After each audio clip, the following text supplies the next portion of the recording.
This is Daf Ayin Dalad Amud Bet, and here we go. So the Gemara is following up on a statement we saw in our last sugya that if one is bifar hesya, if one is in public, that you're required to give up your life for any sin. The Gemara challenges Vaha Esther farhesya have, but Esther was in public, meaning Esther sinned with Achashverosh, without getting into exactly what the sin was, but something along the lines of marrying, sleeping with a non-Jew. Esther was in public. Everyone could see, so shouldn't Esther have given up her life rather than sin in public? Amar Abaye, Esther karkar olam aita. Esther was like the ground of the earth, and we saw Rashi there. Karka olam ina usa maaseh. Esther did not perform an action, meaning yes, Esther was involved in a sin. There was a sin involved in sleeping with Achashverosh, but she was not doing an action. Who oseh ba maaseh? He was performing an action uh, to Esther or with Esther, meaning that Achashverosh was kind of the active party in a sin. So Abai is saying that one is not required to give up their life for a passive sin.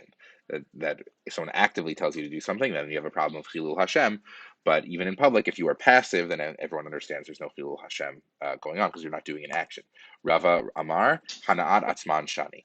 The Rava says there's a different solution, which is that their own benefit is different, meaning that if the person is making you sin in order to kind of like religiously persecute you, in order to degrade Judaism, then you're required to give up your life. But if the person is doing it for their own benefit, then there's no Chilul Hashem, because we can see that, like, this is like our example in class, usually someone's forcing you to cook a steak on Shabbos so they can eat it. That they're doing it because they're hungry, not because they're trying to kind of like make you sin, so for the sake of sinning.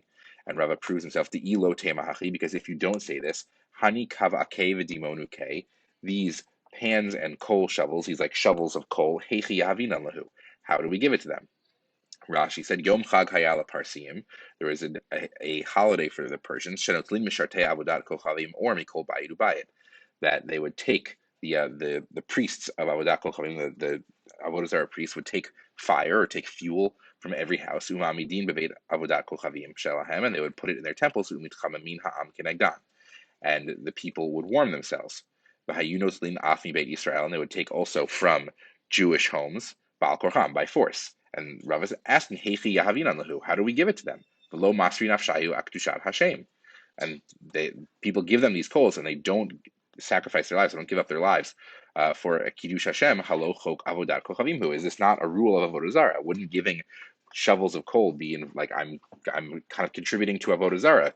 So why am I allowed to do that? Shouldn't I have to give up my life?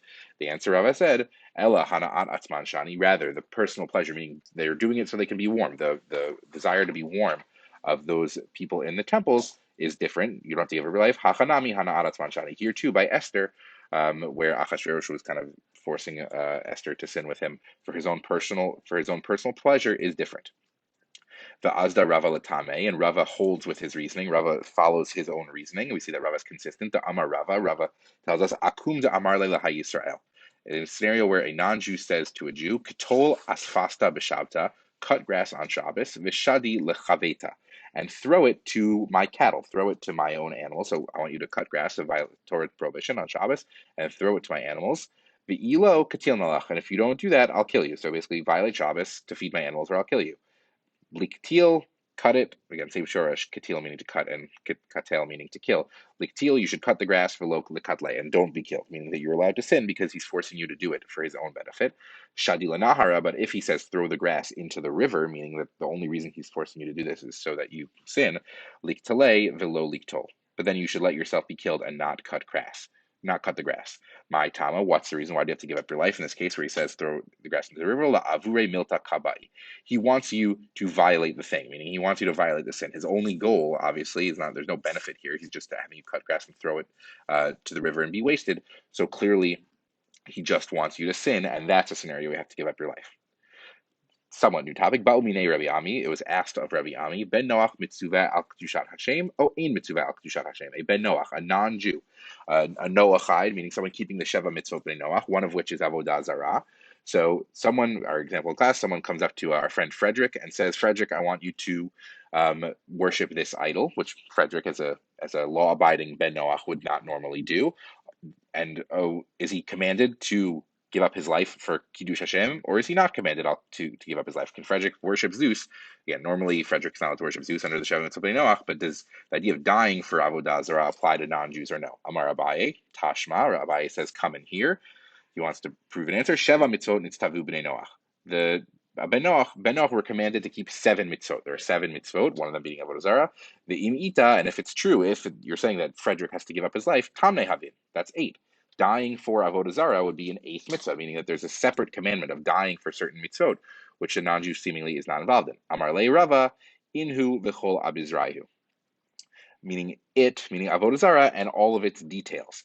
That the Rava is saying that no, dying for Avodah Zarah is a detail of the mitzvah of Avodah Zarah, that there's not some separate mitzvah of dying for certain sins. It's that certain sins kind of have baked into them certain, in this case, very significant details, like you have to die for this sin. So Zamachloket Abai Rava is dying for mitzvot a separate commandment, or is it part of the commandment itself that some commandments are just so severe that you have to die for them? We're going to skip the next bit, go to the next Amud, and one last anecdote, a quite famous Gemara, starting with Amar Rav.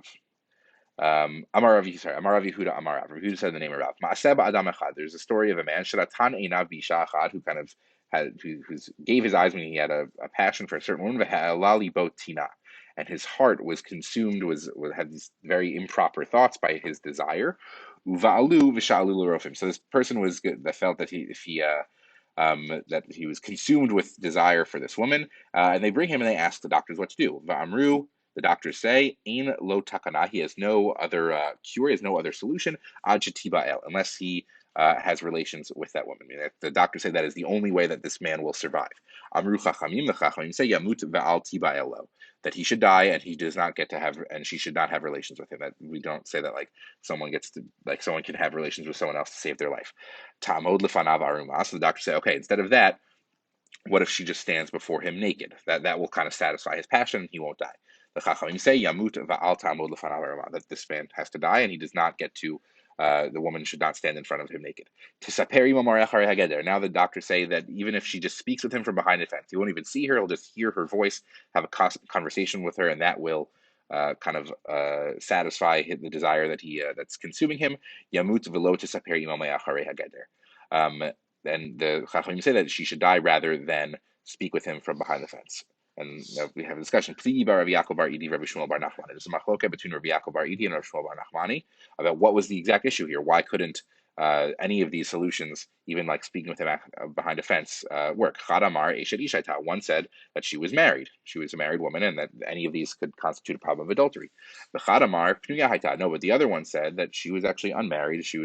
That there was no adultery problem at issue here. Bishlam Alamanda Amar Eshet Ishaita Shapir. We've seen this word before. Bishlam meaning like a bishalom. It makes sense for the one who says that she was married. Shapir, that works fine. We understand what the issue was. Ella lamanda amar, but for the one who said pnuya haita, that she was unmarried, my kulei, what's the problem? Papa amar mishum pagam mishpachar. Papa said the problem was the disgrace it would cause her family to kind of be involved with this issue. Acha braid Rav Ika amar kedei shelo yiyu benot Yisrael prutzot ba'arayot. That we can't just kind of involve, literally, that benot Yisrael should not be kind of obscenely immoral, shouldn't be like open to these kind of issues, which we understand is like that even if that kind of this woman can't be like even just speaking with him, she's not an object to be used for this man's desires. They would kind of like open up the door to kind of people wanting to take advantage of this situation, and leading to like these near arayot issues. So they decide to get married, great, but if not, then we're not going to like kind of allow someone else to be the object used for this man's desires.